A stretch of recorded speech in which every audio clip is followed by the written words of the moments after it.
Shalom Bapak Ibu dan saudara-saudara, selamat berjumpa kembali. Saya berharap kita semua dalam keadaan yang sehat dan kita senantiasa boleh hidup di dalam Tuhan sehingga kita boleh penuh dengan pengharapan.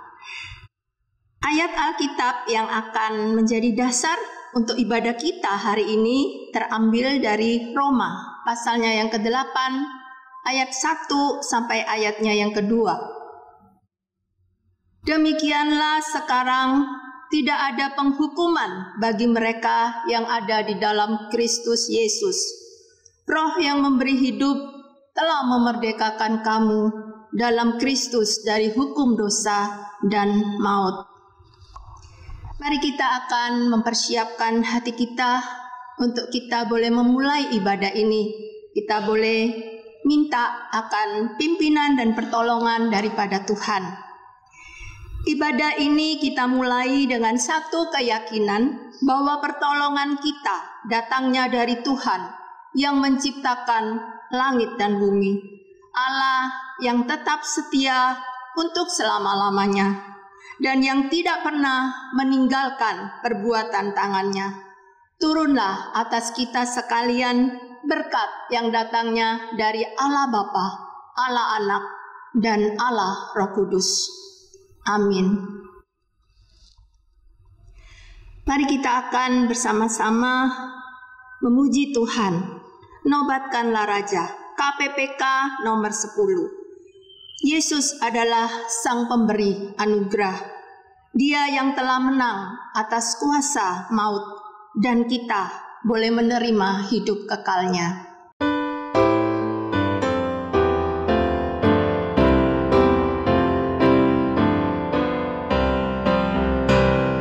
Nobatkanlah Raja, domba di tahtanya. Dengarlah suara pujian berkumandang lebar. Bangunlah jiwaku, bersorak dan puji Kristus yang mati gantiku selama-lamanya. Nobatkanlah Raja, Tuhan alam semesta, namanya disebut ajaib dan maha mulia. Raja-raja dunia bertelut padanya, beri mahkota kepadanya, pujikan kasih-Nya.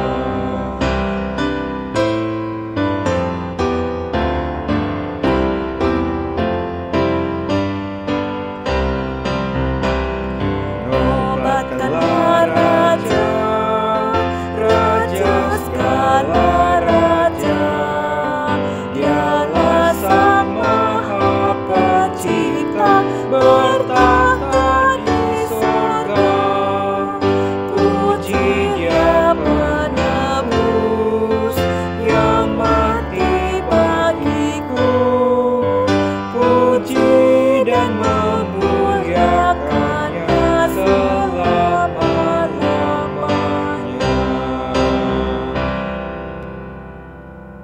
Mari kita akan bersama-sama kita masuk di dalam doa. Bapa di dalam surga, kami mengucap syukur ya Tuhan, karena pada hari ini kami masih diberikan kesempatan untuk bersama-sama boleh datang kepada Tuhan, boleh datang bersama-sama beserta dengan keluarga kami untuk kami boleh beribadah. Tuhan, kami mohon Tuhan yang akan memimpin akan ibadah ini. Tuhan, sebelum kami masuk lebih lanjut dalam ibadah ini, Tuhan, kami mau datang, mohon Tuhan menyelidiki hati kami, supaya kami boleh layak di hadapan Tuhan. Karena kami ingin ya Tuhan, ibadah ini kami boleh persembahkan, ibadah ini boleh berkenan di hati Tuhan. Karena itu kami mohon Tuhan melayakkan kami, mengampuni dosa kami. Terima kasih Tuhan, inilah doa kami, dan kami mau menaikkan beberapa doa syafaat hari ini. Pertama, mari kita akan mengucap syukur untuk karya keselamatan yang sudah dikerjakan oleh Allah melalui kematian dan kebangkitan Juru Selamat kita, Yesus Kristus. Kita mau bersyukur kalau kita boleh memiliki iman dan hari ini kita boleh menjadi orang-orang yang percaya. Sungguh ini adalah anugerah Tuhan. Setelah kita percaya Tuhan, biarlah kita juga mau berdoa buat orang-orang yang masih belum percaya kepada Tuhan. Kita doakan mereka supaya mereka boleh mendapatkan anugerah dan mereka juga boleh percaya kepada Tuhan. Kita akan bersama-sama berdoa untuk hal ini. Bapak di sorga, pada saat ini kami juga mengucap syukur karena kami sudah merayakan akan Jumat Agung dan merayakan Paskah, di mana kami diingatkan akan karya Tuhan, karya penebusan yang Tuhan sudah kerjakan di dalam kehidupan kami orang yang berdosa. Kami bersyukur kalau hari ini kami boleh percaya kepada Tuhan. Kami mohon ya Tuhan, Engkau yang akan menolong kami. Ketika kami sudah percaya, sudah diselamatkan, masih banyak orang-orang yang belum menerima anugerah Tuhan itu. Pakailah kami ya Tuhan, untuk kami boleh rindu untuk memberitakan Injil kepada mereka, agar mereka orang-orang yang berdosa pun juga boleh diselamatkan, boleh menerima anugerah Tuhan seperti kami. Terima kasih Tuhan, inilah kerinduan kami. Di dalam nama Tuhan Yesus kami berdoa. Kita juga akan berdoa pada saat ini, berdoa untuk bangsa dan negara kita. Bangsa dan negara kita pada saat ini sedang menghadapi pandemi virus COVID-19. Kita mau berdoa agar pemerintah, aparat keamanan, dan masyarakat dapat bekerja sama dengan baik dalam penerapan karantina wilayah maupun social distancing, sehingga pandemi ini dapat segera diatasi, supaya mereka boleh bersama-sama berjuang untuk hal ini. Dan kita juga berdoa untuk pertolongan Tuhan atas kondisi ekonomi secara global, baik di Indonesia, dan juga di seluruh dunia, agar pemerintah diberi hikmat untuk mengatasi agar perekonomian tidak semakin terpuruk. Mari kita bersama-sama berdoa. Bapak di dalam surga, pada saat ini kami juga ingin bersama-sama menyerahkan negara dan bangsa kami yang pada saat ini sedang menghadapi virus corona, pandemi yang ada di Indonesia ini, di negara kami. Kami berdoa untuk usaha pemerintah di dalam bagaimana berjuang untuk mengatasi akan penyebaran virus ini ya Tuhan. Karena itu kami mohon pertolongan Tuhan supaya setiap pemerintah dan semua elemen masyarakat, elit politik, Polri, TNI, semua bisa bersatu untuk boleh bersama-sama berjuang mengatasi akan wabah virus COVID-19 ini, agar negara kami boleh segera dibebaskan ya Tuhan.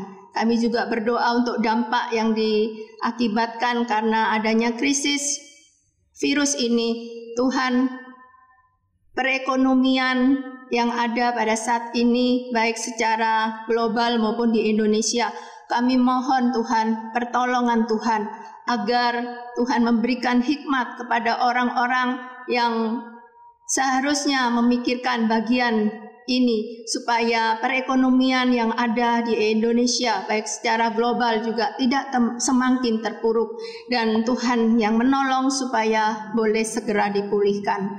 Terima kasih ya Bapa, inilah doa kami. Di dalam nama Tuhan Yesus kami berdoa. Bapa di surga, inilah setiap doa-doa kami yang kami panjatkan kepada Tuhan. Mungkin ada hal-hal, ada pergumulan, masalah-masalah yang sebenarnya kami hadapi yang tidak sempat kami ungkapkan kepada Tuhan.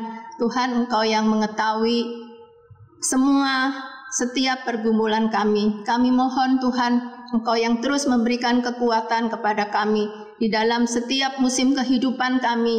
Ingatkan kami bahwa kami tidak sendiri, karena Tuhan berjanji akan senantiasa boleh menyertai kami, menolong kami. Terima kasih Tuhan. Inilah doa kami. Kami mohon Tuhan yang memimpin akan ibadah kami yang selanjutnya. Di dalam nama Tuhan Yesus kami berdoa. Amin. Bersama-sama dengan gereja di segala abad dan di segala tempat kita akan mengikrarkan pengakuan iman kita, pengakuan iman rasuli.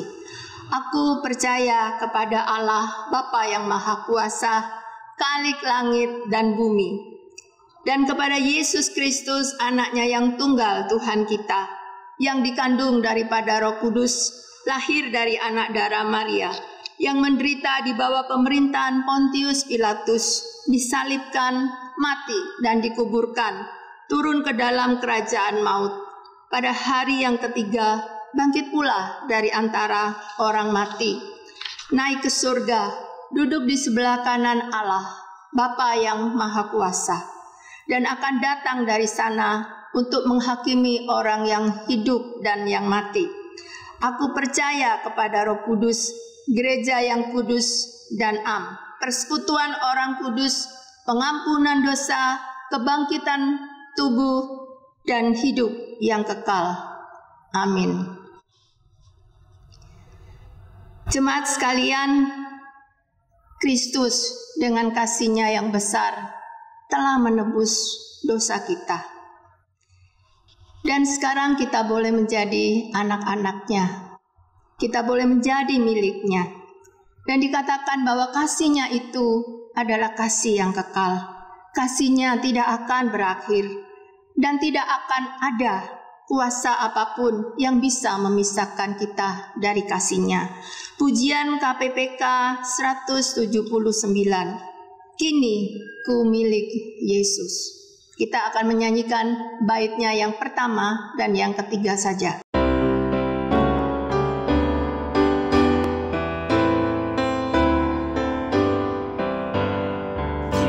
Rohku serahkan untuk ikut Tuhanku, hidup dalam kasih-Nya, penuh bersyukurlah.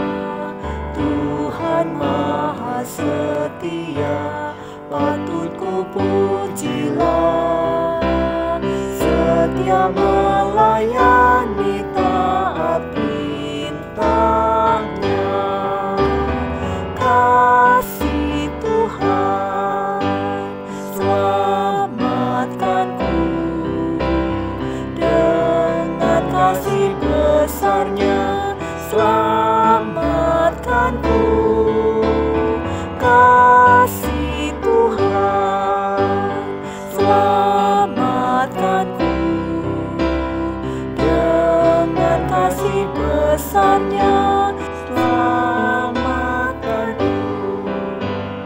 saat diserang bahaya, ku pandang Tuhanku, kasih-Nya yang melimpah, pasti ditolong-Nya.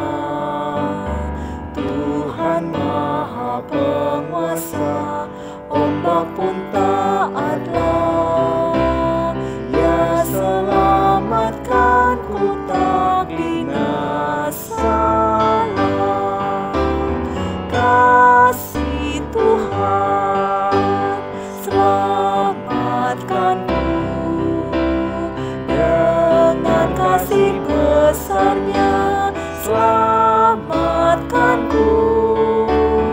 Kasih Tuhan selamatkanku, dengan kasih besar-Nya selamatkanku. Mari kita akan bersama-sama membacakan bacaan bertanggapan yang diambil dari kitab Kolose pasalnya yang ketiga ayat 1 sampai ayatnya yang keempat. Kitab Kolose pasalnya yang ketiga ayat 1 sampai ayatnya yang keempat. Saya akan membacakan ayat yang bernomor ganjil.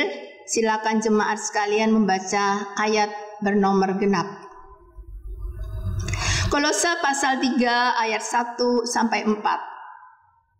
Karena itu, kalau kamu dibangkitkan bersama dengan Kristus, carilah perkara-perkara yang di atas, di mana Kristus ada, duduk di sebelah kanan Allah. Pikirkanlah perkara yang di atas, bukan yang di bumi. Sebab kamu telah mati dan hidupmu tersembunyi bersama dengan Kristus di dalam Allah. Apabila Kristus yang adalah hidup kita menyatakan diri kelak, kamu pun akan menyatakan diri bersama dengan Dia dalam kemuliaan. Jemaat yang dikasihi Tuhan, tibalah saatnya kita akan bersama-sama merenungkan firman Tuhan. Kita mau siapkan hati kita untuk mendengarkan. Kita akan memuji Tuhan. Kusiapkan hatiku Tuhan.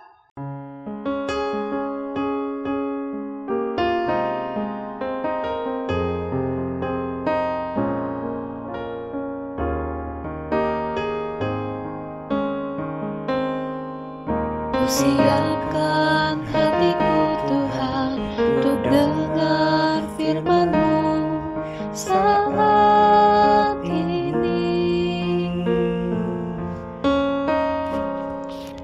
Ku sujud menyembah-Mu Tuhan, masuk hadirat-Mu saat ini. Curahkan urapan-Mu Tuhan bagi jemaat-Mu saat ini. Ku siapkan hatiku Tuhan untuk dengar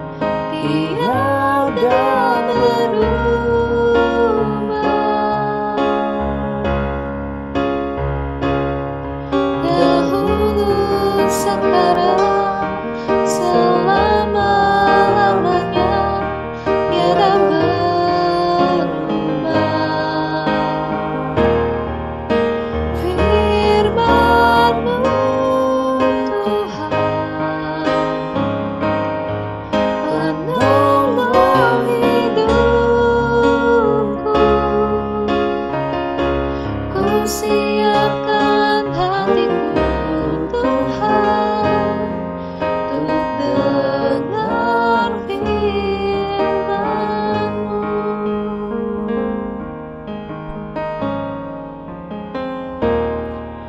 Ku siapkan hatiku Tuhan untuk dengar firman-Mu saat ini.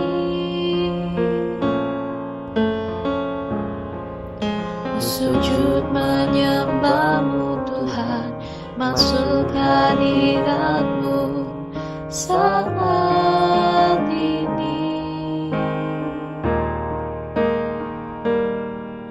Curahkan urapan-Mu Tuhan bagi jemaat-Mu saat ini. Ku siapkan hatiku Tuhan untuk dengar firman-Mu. Firman-Mu Tuhan tiada berubah.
Mari kita akan bersama-sama, saya mengajak kita untuk membuka firman Tuhan. Firman Tuhan hari ini akan diambil dari kitab Lukas pasalnya yang ke-24 ayat 13 sampai ayatnya yang ke-35. Lukas 24 ayat 13 sampai ke 35. Yesus menampakkan diri di jalan ke Emmaus. Pada hari itu juga 2 orang dari murid-murid Yesus pergi ke sebuah kampung bernama Emmaus yang terletak kira-kira 7 mil jauhnya dari Yerusalem. Dan mereka bercakap-cakap tentang segala sesuatu yang telah terjadi. Ketika mereka sedang bercakap-cakap dan bertukar pikiran, datanglah Yesus mendekati mereka, lalu berjalan bersama-sama dengan mereka. Tetapi ada sesuatu yang menghalangi mata mereka, sehingga mereka tidak dapat mengenal Dia. Yesus berkata kepada mereka, "Apakah yang kamu percakapkan sementara kamu berjalan?" Maka berhentilah mereka dengan muka muram. Seorang dari mereka namanya Kleopas menjawabnya, "Adakah engkau satu-satunya orang asing di Yerusalem yang tidak tahu apa yang terjadi di situ pada hari-hari belakangan ini?" Saya akan lanjutkan ayatnya yang ke-25. Lalu ia berkata kepada mereka, "Hai kamu orang bodoh, betapa lambannya hatimu sehingga kamu tidak percaya segala sesuatu yang telah dikatakan para nabi. Bukankah Mesias harus menderita semuanya itu untuk masuk ke dalam kemuliaannya?" Lalu ia menjelaskan kepada mereka apa yang tertulis tentang Dia dalam seluruh kitab suci, mulai dari kitab-kitab Musa dan segala kitab nabi-nabi. Mereka mendekati kampung yang mereka tuju, lalu ia berbuat seolah-olah hendak meneruskan perjalanannya. Tetapi mereka sangat mendesaknya, katanya, "Tinggallah bersama-sama dengan kami, sebab hari telah menjelang malam dan matahari hampir terbenam." Lalu masuklah ia untuk tinggal bersama-sama dengan mereka. Waktu ia duduk makan dengan mereka, ia mengambil roti, mengucap berkat, lalu memecah-mecahkannya dan memberikannya kepada mereka. Ayat 31. Ketika itu terbukalah mata mereka dan mereka pun mengenal Dia. Tetapi ia lenyap dari tengah-tengah mereka. Kata mereka seorang kepada yang lain, "Bukankah hati kita berkobar-kobar ketika ia berbicara dengan kita di tengah jalan dan ketika ia menerangkan kitab suci kepada kita?" Lalu bangunlah mereka dan terus kembali ke Yerusalem. Di situ mereka mendapati ke-11 murid itu. Mereka sedang berkumpul bersama-sama dengan teman-teman mereka.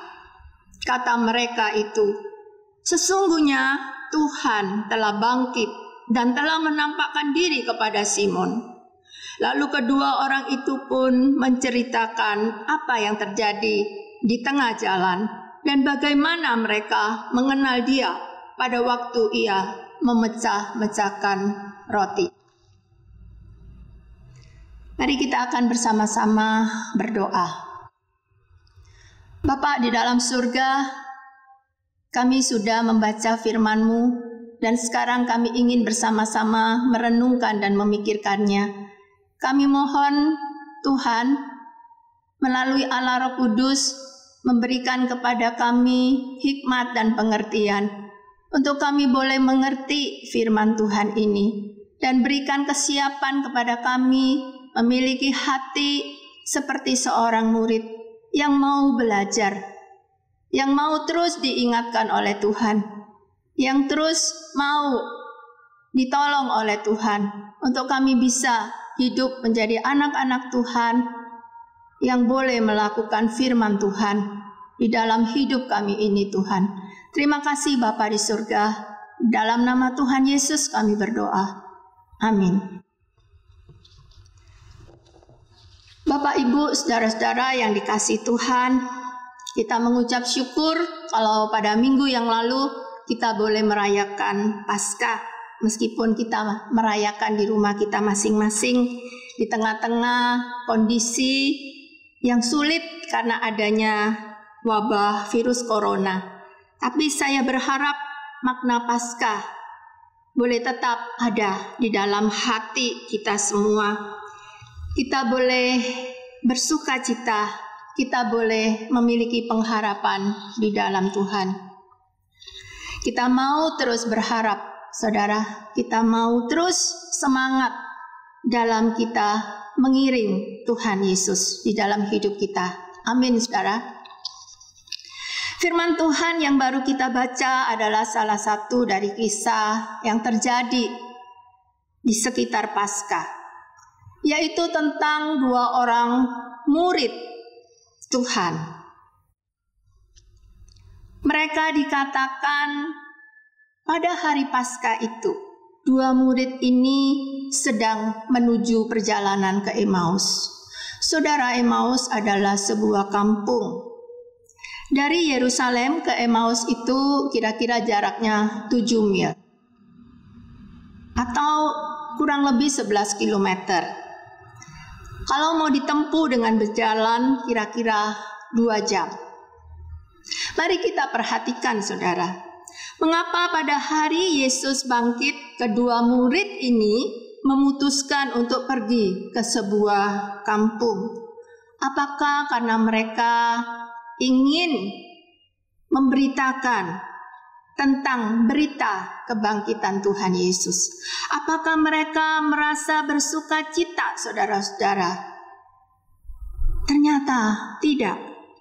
Dikatakan mereka pergi ke Emmaus bukan karena bersuka cita, bukan karena mereka ingin memberitakan akan kebangkitan Kristus, tetapi dikatakan mereka sedang sedih dalam keadaan yang, kalau firman Tuhan di sini dikatakan mereka dalam keadaan yang muram. Muram itu dalam keadaan yang sedih. Sedih karena apa? Sedih karena apa yang mereka dengar tentang berita yang terjadi, yaitu bahwa Yesus telah mati disalib. Dan mereka juga tidak percaya bahwa Yesus telah bangkit.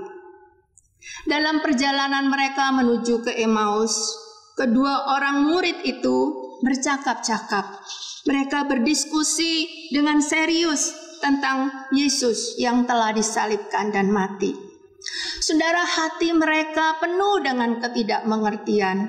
Mengapa Yesus yang mereka harapkan, yang akan membebaskan bangsanya dari penjajahan Romawi, mati?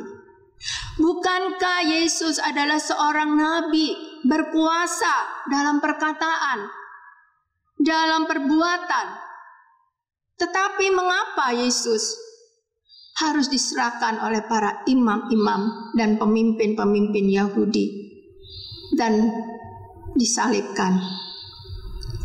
Saudara, saya membayangkan bahwa dalam percakapan itu mereka bukan saja penuh dengan tanda tanya, bukan saja mereka penuh dengan ketidakmengertian, tetapi saudara-saudara, mereka betul-betul mereka sangat kecewa dan mereka sangat putus asa. Kalau seorang nabi yang berkuasa itu saja sudah mati, saudara, di dalam pikiran mereka mengatakan, kalau seorang nabi saja sudah mati, apalagi dan siapa lagi, saudara, yang bisa diharapkan? Bapak, Ibu, saudara yang dikasihi Tuhan, secara manusia, bagi murid-murid, peristiwa penyaliban Tuhan Yesus itu adalah merupakan satu kekalahan. Satu kekalahan yang besar, saudara. Mengapa? Karena Yesus adalah nabi. Dia berkuasa dalam perkataan dan perbuatan di hadapan Allah, juga di hadapan seluruh bangsa Israel. sekarang mati di salib. Bagi mereka ini adalah sungguh-sungguh sangat tidak masuk akal. Karena apa, Bapak Ibu Saudara? Setelah mereka mendengar bahwa Yesus sudah bangkit, murid-murid tidak begitu saja percaya. Murid-murid masih ragu. Murid-murid masih berpikir, memang benar, dulu memang Yesus pernah mengubah air menjadi anggur. Memang benar, dulu Tuhan Yesus bisa menyembuhkan orang yang buta dan bisa menyembuhkan orang yang sakit lumpuh. Bisa membangkitkan Lazarus yang mati. Tetapi sekarang ia kalah, tergantung di salib. Bagaimana mungkin ia bangkit? Saudara, tapi yang menarik di dalam kisah ini yang ditulis oleh Injil Lukas, saudara, di tengah-tengah ketidakpercayaan, di tengah-tengah perasaan yang ragu-ragu dan tidak tahu apa yang mereka harus lakukan itu, Tuhan tidak membiarkan mereka. Yesus peduli, Yesus mau menolong mereka. Di ayat 15 dikatakan, datanglah Tuhan Yesus mendekati mereka dan berjalan dengan mereka. Tetapi ada sesuatu yang menghalangi mata mereka, sehingga mereka tidak dapat mengenal Dia. Dan pada waktu Yesus bertanya kepada kedua orang murid itu, apakah yang mereka percakapkan? Mereka berhenti dan mereka mengira Tuhan Yesus adalah satu-satunya orang asing, satu-satunya orang pendatang di Yerusalem. Satu-satunya orang yang tidak tahu tentang berita, peristiwa, penyaliban dan kebangkitan. Bapak, Ibu, Saudara, kalau kita merenungkan, mengapa murid-murid tidak bisa mengenal Yesus? Dikatakan karena ada sesuatu yang menghalangi mereka. Apa yang menghalangi mata mereka, saudara?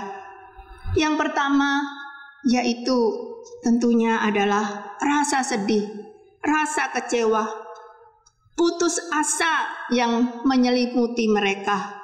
Karena seorang nabi yang diharapkan untuk membebaskan bangsanya dari penjajahan Romawi sekarang sudah mati.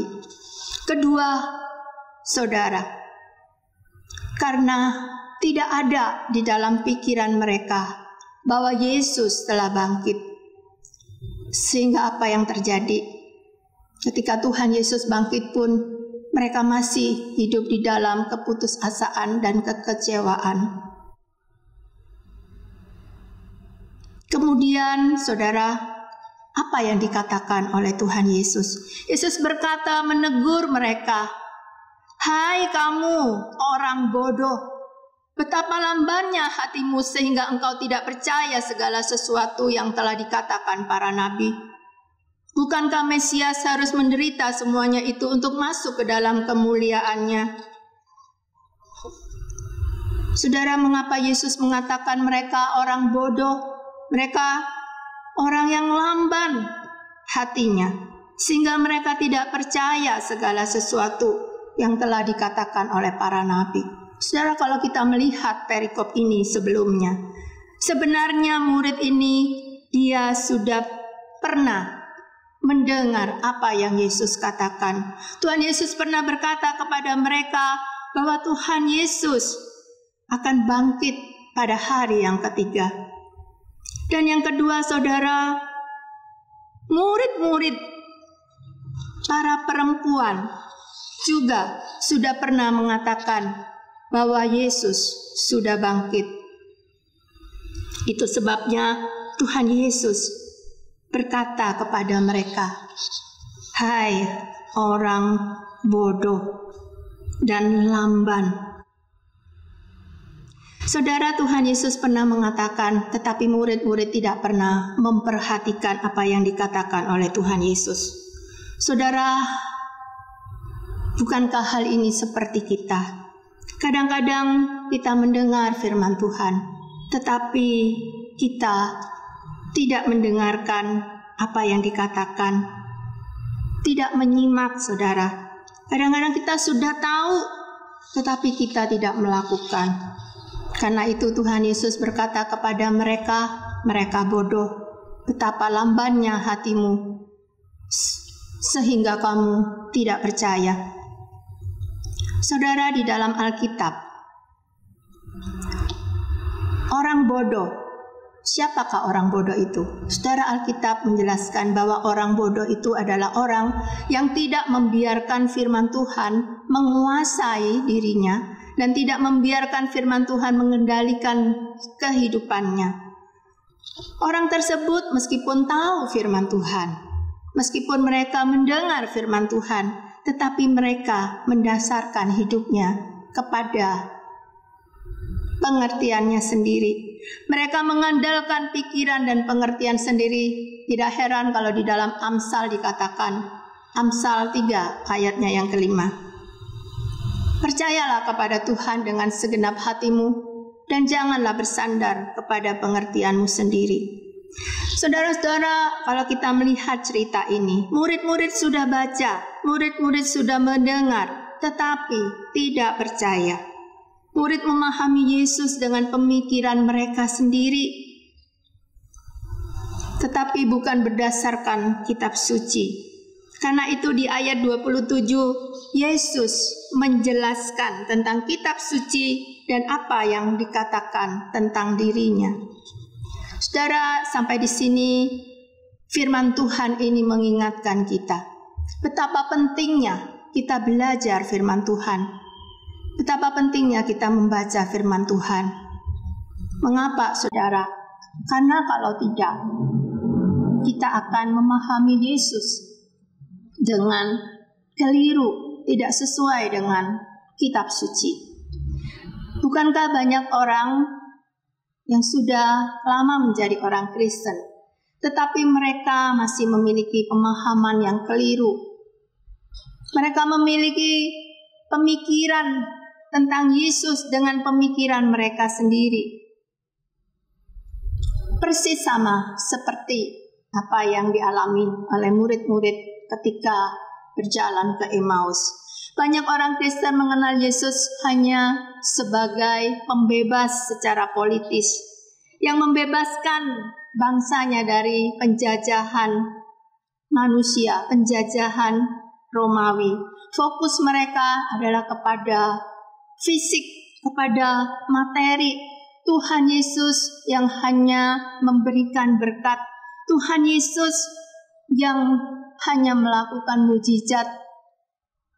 Tuhan Yesus yang mereka kenal adalah Tuhan Yesus yang hanya memberkati mereka secara fisik. Saudara, padahal firman Tuhan mengatakan Yesus datang ke dunia, saudara, membebaskan kita dari dosa dan maut.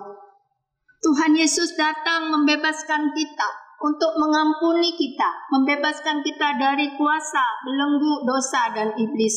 Supaya apa, saudara? Memang kita percaya kepada Tuhan Yesus, kita akan masuk ke dalam surga. Tetapi jangan lupa Tuhan Yesus juga membebaskan kita yang terpenting, yaitu supaya kita bisa menjadi orang-orang yang merdeka. Kita menjadi orang-orang yang bisa melayani Tuhan. Setelah kita betul-betul mengerti kasih Tuhan, setelah kita sungguh-sungguh mengenal anugerah Tuhan, saudara, kita belajar bagaimana melayani Tuhan, bagaimana kita memuaskan hati Tuhan, bukan sebaliknya, bukan Tuhan yang terus kita harapkan untuk memuaskan hati kita, untuk mengabulkan setiap doa kita. Saudara, yang benar adalah kita yang harus memuaskan hati Tuhan. Saudara, saya teringat akan sebuah lagu yang dikarang oleh pendeta Caleb Tong. Ada di KPPK, saya lupa nomornya. Saudara, tapi saya ingat kata-katanya. Di sana dikatakan, kata-katanya indah sekali. Ku tak mau hidup percuma. Tidak ada hasilnya. Tolong tuh giat Tuhan. Melayani Tuhan. Supaya Tuhan menguatkan. Ada satu kata-kata yang indah sekali. Di sana dikatakan, menyenangkan hati Tuhan, inilah doaku. Menyenangkan hati Tuhan, inilah doaku. Saudara, itu yang harus ada di dalam kehidupan kita. Itu yang harus menjadi doa dan kerinduan kita, saudara. Bagaimana dengan kehidupan kita? Apakah kita sudah berjumpa? Apakah kita sudah mengenal Tuhan yang bangkit dan hidup itu? Tuhan Yesus mau menolong dan hadir di dalam kehidupan murid-muridnya. Juga hadir di dalam kita, dalam kehidupan kita hari ini, saudara.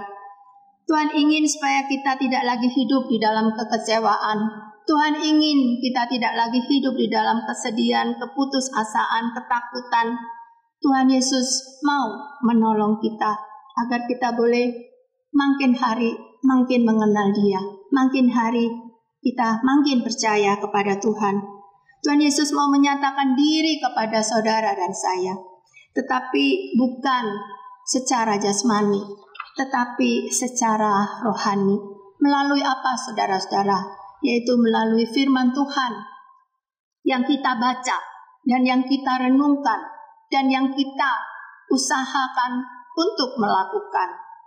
Saudara, saya tahu banyak orang Kristen yang baca Alkitab itu seperti ada musimnya, ada masanya. Saudara, kalau misalnya pada masa sulit, saya melihat banyak sekali orang Kristen yang mulai membaca firman Tuhan. Masih bersyukur, saudara. Tetapi ada orang yang mau sulit, juga mereka tidak membaca, itu lebih parah. Pada umumnya kita semua sehari makan 3 kali. Yang diet mungkin hanya 2 kali. Tapi pertanyaannya, berapa kali kita baca Alkitab setiap hari? Seperti kalau kita makan makanan jasmani, itu menguatkan tubuh jasmani kita. Saudara, sebenarnya Alkitab juga perlu kita baca setiap hari. Itu adalah makanan rohani yang menguatkan iman kita. Itu adalah hal yang utama, saudara. Itu adalah hal yang harus kita kejar. Itu adalah hal yang harus kita prioritaskan di dalam hidup kita. Saudara, tetapi manusia lama kita lebih sering membaca, mungkin membaca hal-hal yang lain.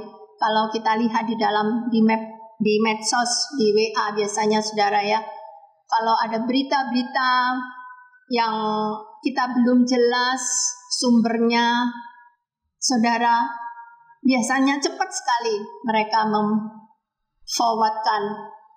Tetapi biasanya kalau firman Tuhan, kalau tentang Alkitab, biasanya mereka jarang sekali merespon. Itulah keadaan kita, saudara. Saudara, selanjutnya kita melihat setelah Tuhan menegur dan Tuhan menjelaskan di ayat 30-32. Yesus makan duduk dengan mereka. Ia mengambil roti, mengucap berkat, lalu memecah-mecahkannya dan memberikannya kepada mereka.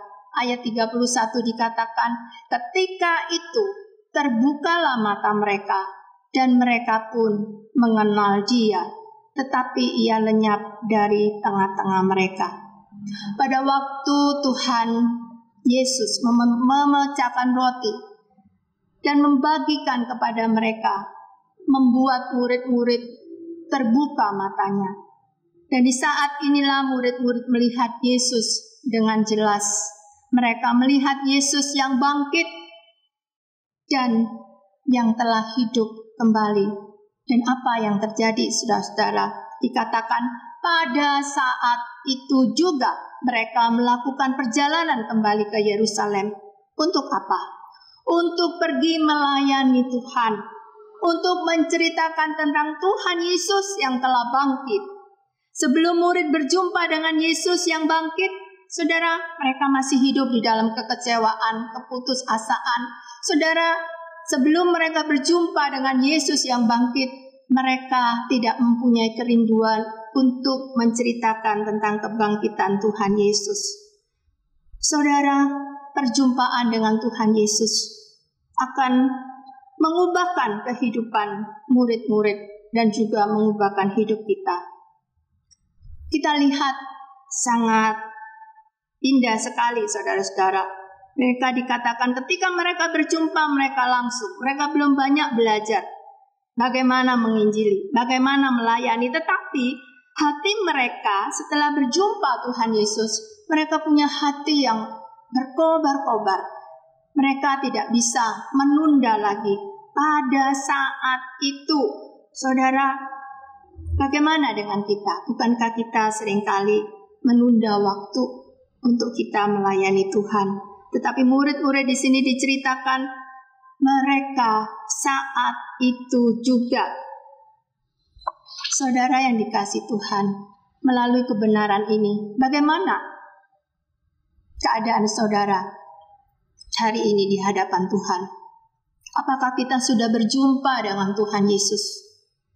Apakah kita sudah mengenal Tuhan Yesus yang bangkit itu?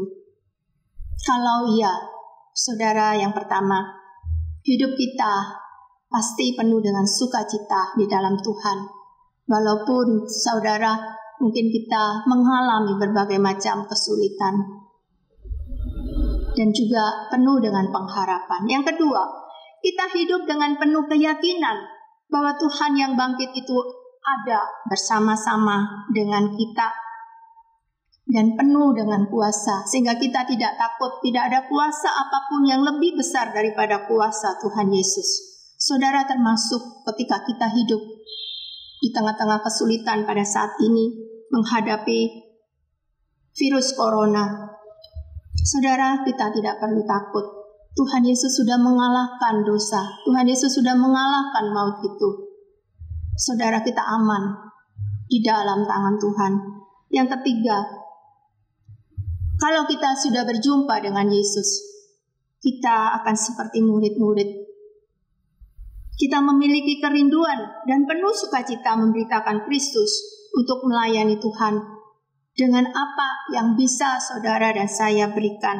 Tuhan tidak menuntut apa yang tidak ada. Saudara, Tuhan menginginkan kita memberikan kepada Tuhan apa yang Tuhan sudah berikan kepada saudara dan saya.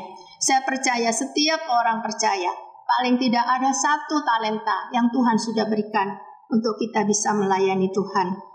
Saudara, Tuhan mau agar orang lain bisa melihat Kristus yang bangkit dan Kristus yang hidup itu melalui kehidupan anak-anaknya, melalui murid-muridnya, yaitu melalui hidup saudara dan saya. Apakah saudara rindu untuk boleh berjumpa dengan Tuhan di dalam setiap hari membaca firman Tuhan, dan kita rindu untuk kita pergi untuk memberitakan firman Tuhan? Kiranya Tuhan menolong saudara dan saya. Mari kita berdoa. Bapa di dalam surga, kami bersyukur untuk firman-Mu yang boleh mengingatkan kami. Kami mau berdoa ya Tuhan untuk setiap kami yang sudah berjumpa, kami yang sungguh-sungguh sudah mengenal Tuhan, Tuhan yang terus menguatkan, meneguhkan iman kami, dan kami terus boleh semangat, rindu untuk melayani Tuhan. Dan kami berdoa apabila ada yang masih belum percaya sungguh-sungguh, ada yang masih belum berjumpa Tuhan Yesus, Tuhan, kami mohon belas kasihan-Mu supaya kami boleh berjumpa dengan Tuhan. Karena itulah yang Tuhan rindukan. Engkau datang untuk kami boleh diselamatkan dan untuk kami bisa hidup mengenal Tuhan. Terima kasih ya Tuhan Yesus. Kiranya Engkau sendiri yang akan menggenapi setiap firman Tuhan yang sudah kami dengar. Di dalam nama Tuhan Yesus kami berdoa. Amin. Saudara, mari kita akan bersama-sama meresponi firman Tuhan yang sudah kita dengarkan dengan kita memuji Tuhan dari KPPK. Kita memuji Tuhan KPPK Kristus hidup.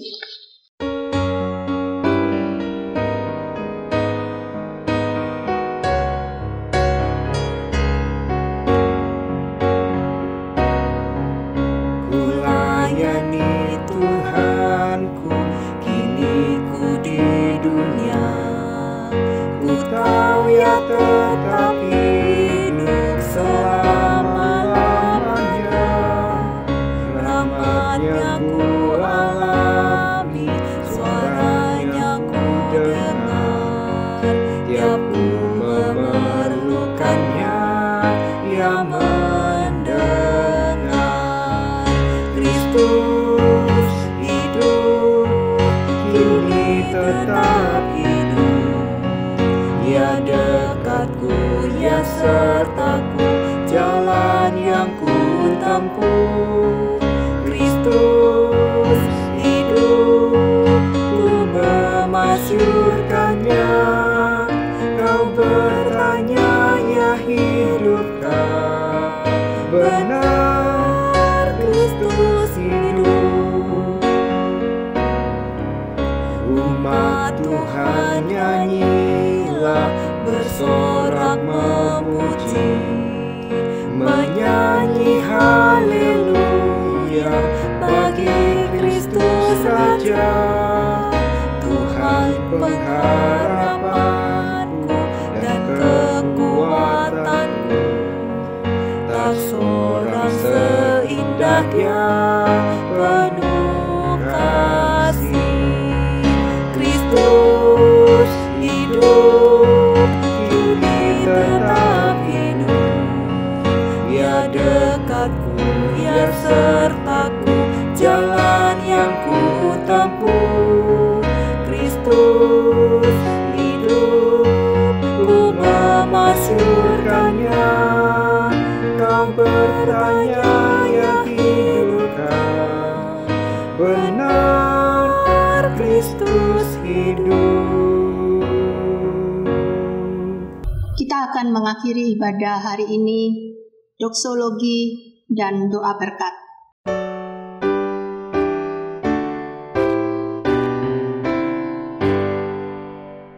Puji Allah Bapa Putra, puji Allah Roh Kudus, ketiganya yang esa. Pohon selamat sumber berkat.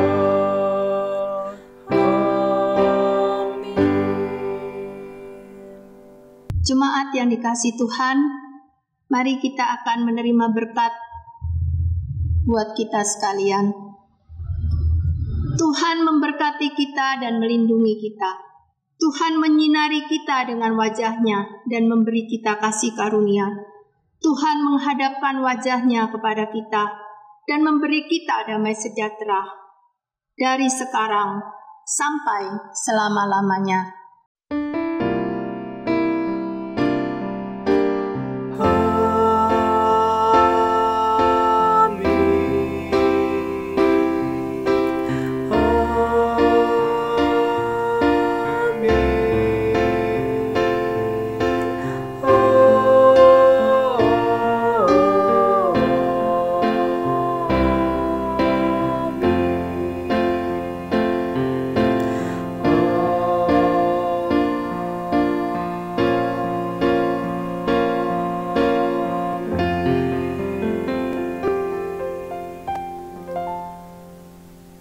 Saat teduh, ibadah selesai.